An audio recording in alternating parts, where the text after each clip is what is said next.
It's quite fitting, but it's also not a coincidence that on Halloween, I wanted to talk about masks.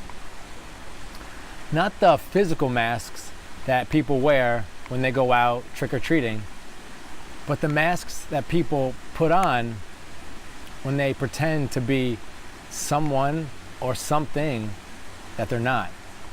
So the real question is, why do people wear these masks?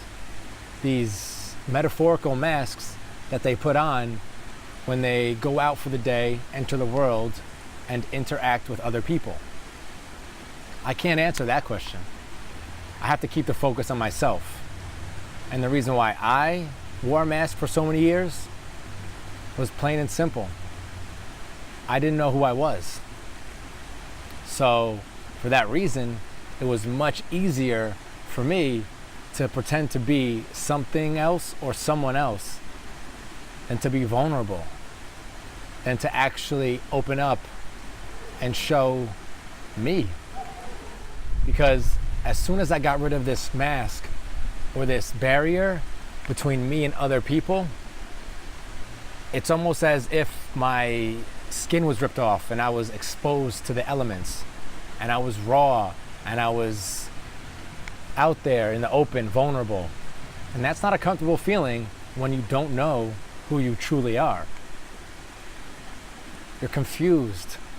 You think you're something when you're really not. You appease people.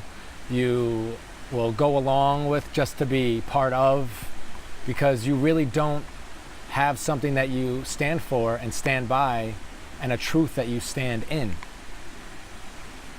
So it's easier to make up these stories, these backgrounds, this type of person that you think you should be. But at the end of the day, in your heart of hearts, you know that that person is not you. And let me tell you, I have a ton of experience, many years of experience with using masks to hide behind, because I truly didn't know who I was. And a large part of that has to do with me using drugs during active addiction. Those drugs were used to escape. I escaped everything. So I was never really present to actually be there and actually put in the work to grow as a human being. So instead, I would build up these personas, these masks, and present them to the world as if they were Kyle. But they were not Kyle. The person that I really was, deep down, was a scared little boy. But I would never show that to the world because I didn't want anybody judging me for being so scared, so depressed, so ashamed, so guilty for the way I was living. So I made up these personas, these masks, to show you, to make you think everything was all right. And I was tricking you. I was tricking everybody. But the worst part about it, out of all of that, was that I was deceiving myself. I wasn't being true to myself. And that is one of the biggest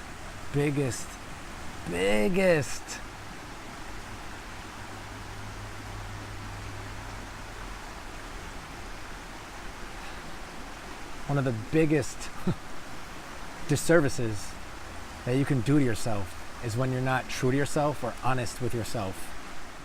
So when I got clean, one of the most important things to me, besides practicing gratitude and always being grateful for the moment, was to be true to myself. And I know I have a few tattoos on my body, but the first one that I ever got was right here, which says, "Be true to yourself," in Hebrew. Now I need to be honest and true with you and let you know that I can't read that in Hebrew, but I made sure that it was translated perfectly. But that's how much it means to me, to be true to myself, to be honest with myself.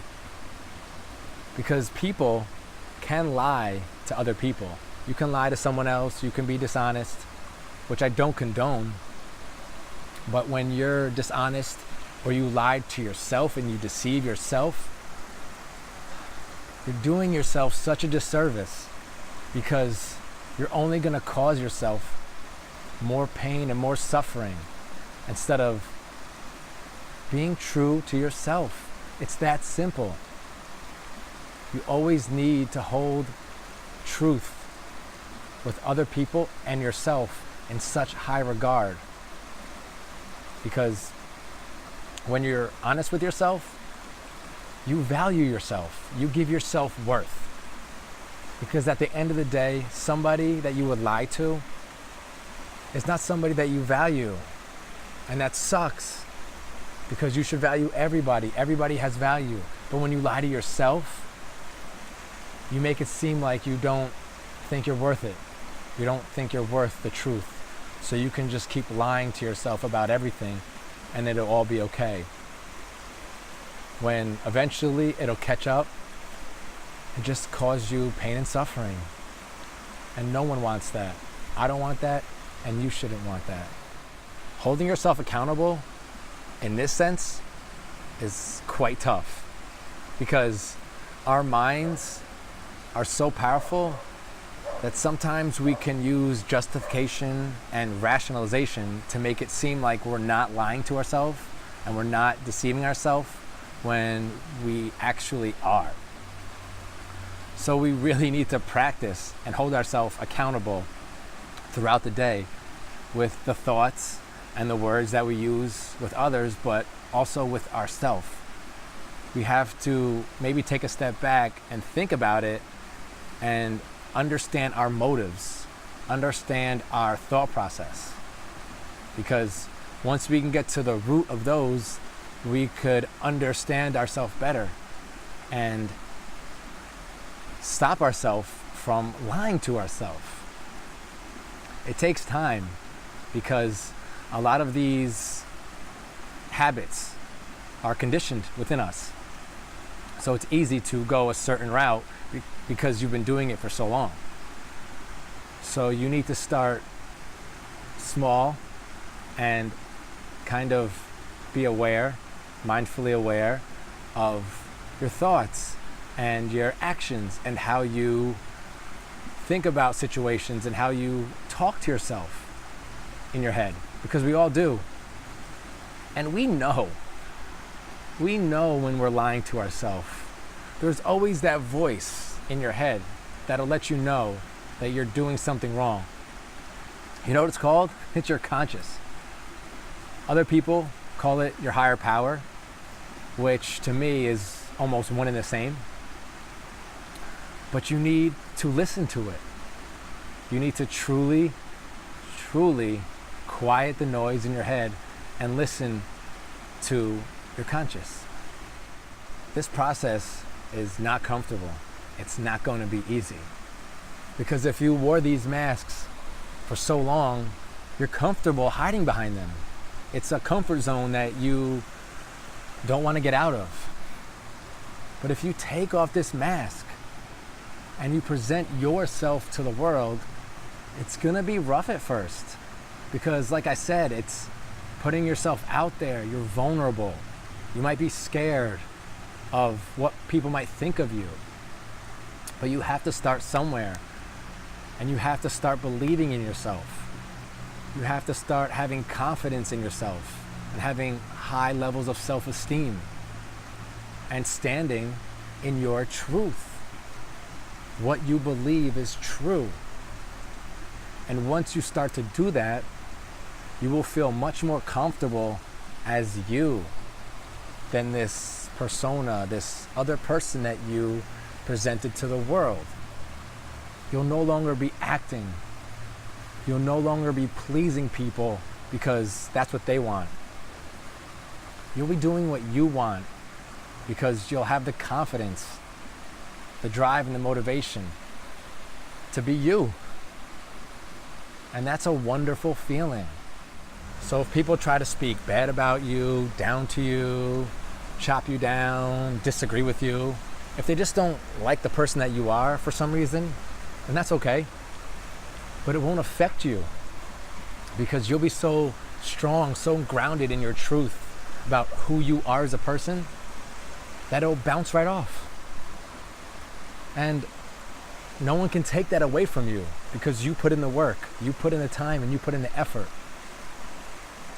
And there's this saying that I heard a long time ago, and I recite it a lot to myself because I can get caught up in the moment. And that's, what other people say about you doesn't matter. You don't have to worry about it. It's not of your concern. It's what they're saying. So let them say that. Know who you are, because that's the real goal. That's what you want to achieve. And that's what you want to evolve and grow towards. I love this topic. It's something that's so near and dear to my heart that I hold with such high regard, because being true to yourself, being true to myself, is something that I try to practice all the time, along with so many other things that I've spoken about. But being true to yourself is just one of the foundational aspects that I live upon. Obviously, I always talk about being grateful and the gratitude that I speak, but knowing that I can be honest with myself is an amazing feeling. And it just, I don't know, it gets me all excited and hyped up because it's something that I'm passionate about. So just try it. Be mindful in your moments and be aware. And try to see when you might be deceiving yourself, justifying a situation, rationalizing in a situation where it diverts you from being true to yourself. A little at a time, like I always say. And be grateful. Always be grateful for this moment. Smile and have an amazing Halloween. And if you wear a mask tonight, Superman, Batman, Wonder Woman, or Xena the Warrior Princess, cat or dog, a Ninja Turtle, make sure when you take that mask off, you don't put the metaphorical one back on. Keep that one off too. Show the world who you truly are, not what you might have pretended to be before. It might be uncomfortable. It might be a little uneasy at first, but it will get better. I promise.